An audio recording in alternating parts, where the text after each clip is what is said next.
Shenzhen में हुआनवे market है, ये दुनिया की सबसे बड़ी इलेक्ट्रॉनिक मार्केट है पूरी दुनिया की।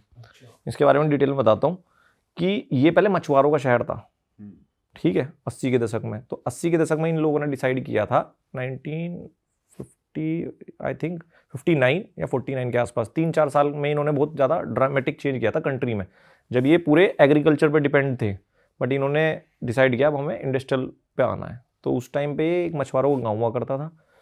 इन्होंने सबसे अच्छी स्ट्रेटेजी क्या की है कि इन्होंने अपने शहर को ऐसा नहीं किया कि एक ही शहर चप्पल बना रहा है, एक ही शहर बिजली का सामान बना रहा है, एक ही शहर कपड़े बना रहा है, सारे शहर डिवाइडेड है।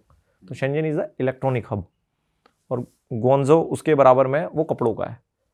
तो जो ये शेंजन था, यहाँ पर मछुआरे थे, इन्होंने इसको कन्वर्ट किया कि इसको पहले वो बनाना है। तो आज ये दुनिया की सबसे बड़ी इलेक्ट्रॉनिक मार्केट बन चुका।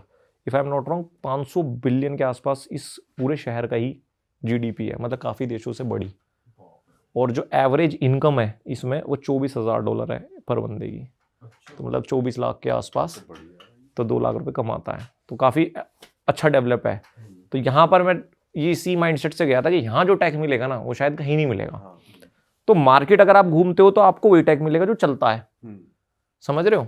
तो वहाँ पर मैंने देखा था वो डिवाइस उन्होंने मुझे दिखाई कि ट्रांसलेटर मिल रहा है, और मैं वीडियो देख के गया था ईयरबड वाली। हाँ।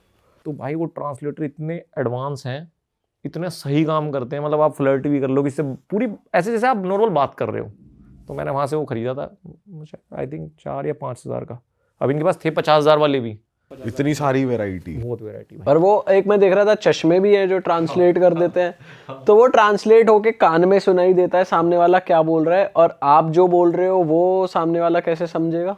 भाई उसमें क्या होता है, वो नहीं, आपके पास एक ऐप होगा, आप चश्मा लगाओगे, उस ऐप में डाउनलोड कर लोगे, तो जैसे आपको ट्रांसलेट करना है तो उसमें बटन दबाओगे, तो जैसे ही वो बंदा बोलेगा तो वो आपके चश्मे पे दिखता है स्क्रीन पे, और जो आप बोलते हो फोन पे दिखेगा। बट वो जैसा दिखाते हैं उतना एक्यूरेटली काम नहीं करता है, वरना मैं वही लेता, क्योंकि उसमें खेला सा था, बीच में कुछ वर्ड मिस हो रहे थे। अब वो आप दिखाने के लिए तो कर सकते हो, बट ये टेक्नोलॉजी ने डिकोड कर ली है, कर लेंगे वो उसको। बट जो आपने खरीदा वो एकदम एक्यूरेट था, वो बढ़िया था, एकदम एक्यूरेट भाई। और वो इंडियन लैंग्वेजेस भी कर रहा था, मैंने दिखाया था मराठी, कन्नड़, ठीक है, और तमिल, तेलुगु, 160-170 भाषाएं जो भाई वो करता है। बहुत आगे हैं भाई ये लोग, तो कहाँ तक पहुँच गए हैं। मतलब हम सोच रहे थे कि गूगल लिए बहुत आगे, उन्होंने क्या किया उसमें दिमाग लगाया। आपने एक बात नोट की होगी, आप जेमिनी से बात करोगे या किसी भी एआई से बात करोगे, आप गलत वर्ड भी बोलते हो सही पकड़ता है, वो कर लेता है। तो इसका मतलब एआई के पास भाषा समझने की ताकत है। इन्होंने उन ट्रांसलेटर्स के अंदर एक एक एआई मॉडल डाला हुआ है। क्रेजी है भाई ये तो, उधेड़-बुन कर रखी है तगड़ी। हाँ, ये पीछे R&D बहुत एडवांस करते हैं भाई। जैसे हम यहाँ पर इंडिया में देखते हैं या किसी भी और यूरोपियन देश में देखते हैं या थाईलैंड में भी देखते हैं, इनके अपने अपने मंदिर हैं, अपनी अपनी मॉनेस्ट्रीज हैं जहाँ लोकल लोग जाते हैं। तो सिंस आप लोकल लोग को बहुत ऑब्जर्व करते हो, वहाँ के लोग का रिलीजियस बिलीफ क्या है, या कुछ टेम्पल्स या कुछ चर्चेज देखे आपने, या कोई रिलीजन वो पर्टिकुलरली फॉलो करते हैं? भाई चाइना जाने से पहले भी मैं 3-4 चाइनीज से मिला ऐसा अराउंड ट्रैवल करते हुए। मैंने हमेशा उनसे भी पूछा कि भाई आपके यहाँ कौन सा है, तो उन्होंने बोला हम एथिस्ट है, हमारे यहाँ एथिस्ट है। तो मुझे समझ नहीं आया था, मतलब यार क्योंकि हम तो देखते हैं कि कुछ ना कुछ तो होता ही है ना, जैसे गोरे कितने एडवांस हो, हैं तो क्रिश्चियन ही, जीसस हो, इंसान परेशान होगा कहीं तो जाएगा मांगने। हाँ, कहीं तो जाएगा, चाहे कितने ही नास्तिक होते हैं गोरे, कुछ भी हो जाए। तो अब मैं जब चाइना गया तो भाई मैंने तो 1 महीने में कहीं भी मंदिर मस्जिद नहीं देखा, एक भी नहीं देखा। मतलब जैसे थाईलैंड में तो आपको गली गली में मिल जाएगा, कुछ नहीं था। फिर थोड़ा सा रिसर्च करने के बाद पता चला मुझे कि ये इन लोगों ने बहुत टाइम पहले एक चीज शायद समझ ली थी, जिसको ये खुल के बोलते नहीं है, कि अगर आपको देश को ग्रोथ करना है तो 2 ही चीज़ें जो रोकेगी, एक तो है धर्म और एक है राजनीति। इसको सोल्व कर दो, देश को कोई मतलब एक तरीके से प्राइवेट लिमिटेड कंपनी बन जाएगा आपका देश। जैसे कहते हैं ना कि ये कंपनी 4 साल पुरानी थी, आज $1 बिलियन बन गई। सरकारी कंपनी नहीं बन सकती, तो हम सरकारी कंपनी है सारे देश, और वो प्राइवेट लिमिटेड है। तो उन्होंने ये चीज़ डिकोड कर दी। अब वहाँ पर अगर आपको नेता बनना है तो आपको पहले धर्म छोड़ना पड़ेगा ऑफिशियली, ये रूल है। अच्छा, तुम्हारा धर्म नहीं हो सकता। उसके बाद जो भी ऐसे फेस्टिवल्स होते हैं जहाँ पर जैसे त्यौहार से रिलेटेड होते हैं, उसमें आपको ऑफिस में आना और खाना खाना है, कि कहीं आप व्रत तो नहीं रख रहे हो। सारी चीज नोटिस कर रहे हैं, सारी चीज नोटिस कर रहे हैं। और 60% से ज़्यादा लोग ऑफिशियली कागजों पे धर्म छोड़ चुके हैं, तो दे आर एथिस्ट, उनका कोई भी धर्म नहीं है। 20% वो जिन्होंने अभी कागजी कार्रवाई नहीं करी है, बट वो भी छोड़ ही चुके हैं, और 5-10 में जो बाकी के सब आते हैं। पर जो लोग फॉलो कर रहे हैं वो क्या फॉलो कर रहे हैं, जो बचे हुए हैं जो? भाई दिखता नहीं धर्म तो, अच्छा, हाँ दिखता नहीं। मैंने सिर्फ पूरे चाइना में एक देखा था चाइनीज़ जिसने मुस्लिम वाली टोपी पहनी हुई थी, बट वो भी ग्रुप में था, और जिस हिसाब से वो घूम रहे थे वहाँ चल रहे थे, तो इट वाज लाइक कोई टूर लेके आया है और वो बता रहा है कैसे चल रहा है कैसे नहीं चल रहा है। अच्छा, आप कह रहे थे मोहम्मद नाम भी नहीं रख सकते वहाँ ये पे मैंने लोग? सुना है, इसका मैं कंफर्म नहीं कर सकता, बट मैंने सुना है कि Mohammed you can't have a surname like this Mohammed, और ये अच्छा, हाँ। और वो वहाँ पे ऐसा भी सुना भाई, दलाई लामा की फोटो वोटो नहीं होनी चाहिए नहीं फोन भाई, में। नहीं होनी चाहिए। ऐसा क्यों है उनके दलाई लामा के साथ? भाई क्या मेन तो ये है ना कि उन्होंने तिब्बत एक्वायर किया है, तो अगर कोई भी वहाँ का उनका एक तरीके से फेवर करेगा तो घर में स्लीपर सेल हो गया ना, तो फिर वो आगे भी बढ़ाएगा इस बात को। उनके यहाँ सिंपल है, कोई भी चीज़ उनको ऐसा दिखती है ना कि ये अगेंस्ट जा सकती है, कम्युनिटी बना सकती है, उसको ब्रेक कर देते हैं। ना तो धर्म चाहिए और ना चाहिए राजनीति। आप जैसे वहाँ पे लोगों से बात करते हो, तो आपने जैसे वहाँ पे तो डेमोक्रेसी है ही नहीं, हाँ।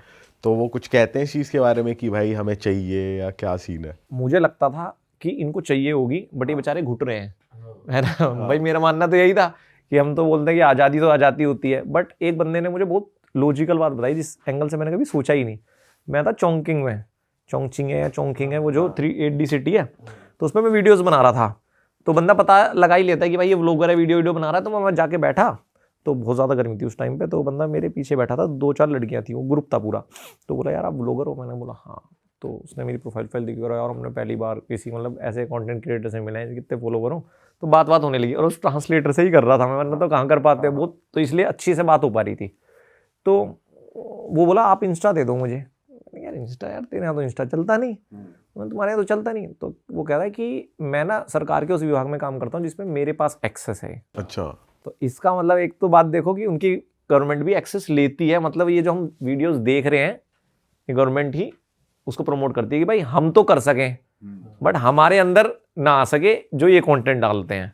ठीक है, फिर ऐसे ही मैंने उसको पूछा, जब वो बोला कि इंडिया की हम वीडियोस देखते हैं टिकटॉक पे, यार उसमें ऐसा ऐसा होता है फूड का गंदा वाला। अब तूने तो मेरे तार छेड़ दिया, मैं भी छेड़ूंगा। फिर मैंने उसको समझाया भाई ऐसा नहीं होता, और वो कोरिया वाली वीडियो दिखाई थी कि देखो ये आए थे, इनका भी पर्सपेक्टिव बदल गया। तो कहता अच्छा।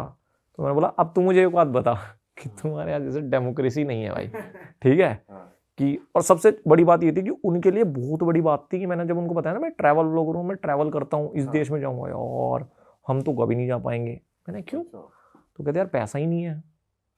पैसा मतलब तुम तो इतने आगे बढ़ रहे हो, तो वहाँ ऐसा नहीं है कि सब लोगों पे बहुत पैसा है, क्योंकि ये हमने अक्सर सुना है चाइनीज बहुत अमीर होते हैं पैसे। वहाँ कुछ लोगों पे बहुत पैसा है, तो वो जीडीपी ऐसे बढ़ जाती है। जैसे घर में 5 बालक हैं, तो उनमें से एक बहुत अमीर हो जाए तो घर की जीडीपी बढ़ गई ना भाई, गाड़ी तो घर के भारी खड़ी होगी। ये थोड़ी पता है 4 भाई भिखमंगे हैं। तो वो वाला सिस्टम है। तो मैंने बोला ठीक है भाई।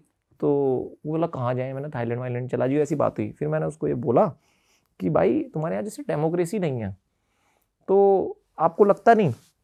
मेरी फट भी रही थी बात बोलने में, क्योंकि जब मैंने वहाँ का सिम डाला हुआ है ना, तो मैंने ये तक भी सुना है कि वो जो सिम डालते हैं ना, मतलब काफ़ी चीज़ें ट्रैकिंग हो सकती हैं आपकी, क्योंकि ऐप भी उनके डाल रहे हो, अली पे भी डाल रहे हो, अली पे भी माइक्रोफोन का एक्सेस होता है। आप एक तरीके से किससे पूछ रहे हो तो उनके सरकार के खिलाफ ही तो बात कर रहे हो ये। पर मैंने फिर भी पूछ लिया, चूल तो है ही अपने कि भाई क्या। तो मुझसे बोला, उसने मुझे बताया कि भाई हमारे यहाँ पर ना 4 साल 1959 से लेकर 1962 के आसपास बहुत तगड़ी भूखमरी आई थी। तो हमारे यहाँ क्या है, हम चाइनीज़ में ज़्यादा फ्रीडम एंजॉय नहीं कर सकते। वो हमारे कल्चर में ही है कि जैसी अगर हमें फ्रीडम मिलती है ना, तो हम उसमें बहुत ज़्यादा, इसको क्या कह सकते हैं कि उंगली पकड़ के हाथ पकड़ने वाले लोग होते हैं, अय्याश हो जाते हैं, ज़्यादा ही फैल मतलब सब जाता गुड बना लेंगे, फिर एकदम से मतलब अनरेस्ट हो जाता है सोसाइटी में। ये हमने देखा हुआ है हमारे इतिहास में, शायद आपने पता नहीं, इतिहास में सबसे ज़्यादा भूखमरी में कहीं लोग मरे हैं तो चाइना में मरे, करोड़ों लोग। वो इसी सिविल अनरेस्ट और पॉलिसीज़ की वजह से हुआ था। तो अब उनके अंदर ये बात आ चुकी है कि हम ऐसे हैं कि हमें कंट्रोल करना पड़ेगा। और ये भाई मैंने उनकी सोसाइटी में देखा है, आप 1000 कैमरे के बीच में भी यार फेंक सकते हो सामान, तो आप मतलब बहुत अंदर से खलीफा आदमी हो। सोचो अगर नहीं होगा तो क्या करोगे, है कि नहीं? मैंने भाई लड़ते हुए देखा है इनको, इतना गाली गलौज करते हुए देखा, चिल्लाते हैं फ़ोन पे। तो ये हैं मेट्रो में भाई, हमारे यहाँ अब लोगों में सिविक सेंस है कि मेट्रो में साइड खड़े हैं, एक 70 साल के बुड्ढे को हमारी उम्र का जवान लड़का बॉडी बिल्डर ऐसा टक्कर मार के गया भाई, अंकल ऐसे शक्तिमान की तरह घूम गए।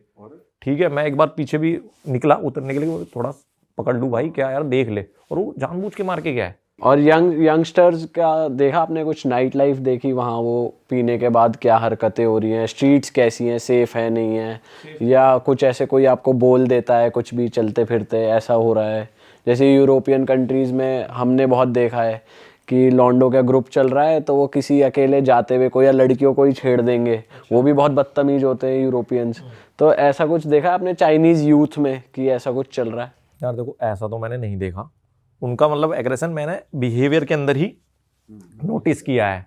जैसे टॉयलेट्स में बहुत चांस होगा कि मेट्रो के टॉयलेट वो फ्लश नहीं करेंगे, पक्का। भाई ये क्या चीज है पता नहीं, यार, मुझे ये तो मतलब एक्सपेक्ट नहीं कर सकता आदमी चाइना में ये हो रहा होगा यार। इसमें मतलब वो सेकी मान रहे हैं कि भाई फ्लश नहीं कर रहा मैं, ये क्या मान रहे हैं? साइन है मेरे साइन में, देख बेटा पड़ी है पीछे। आपके लिए गिफ्ट है जी। मेरा मतलब ये है कि मुझे जो लगा कि जहां भी कैमरा नहीं है ना, तो वहां वो फ्रस्ट्रेशन सी निकाल देते हैं, समझ रहे हो? क्योंकि वो भी शायद थोड़ा थक चुके तो होंगे यार, कोई ना कोई तो जहां उनको मौका मिलता है धक्का मार दिया क्या हो रहा है,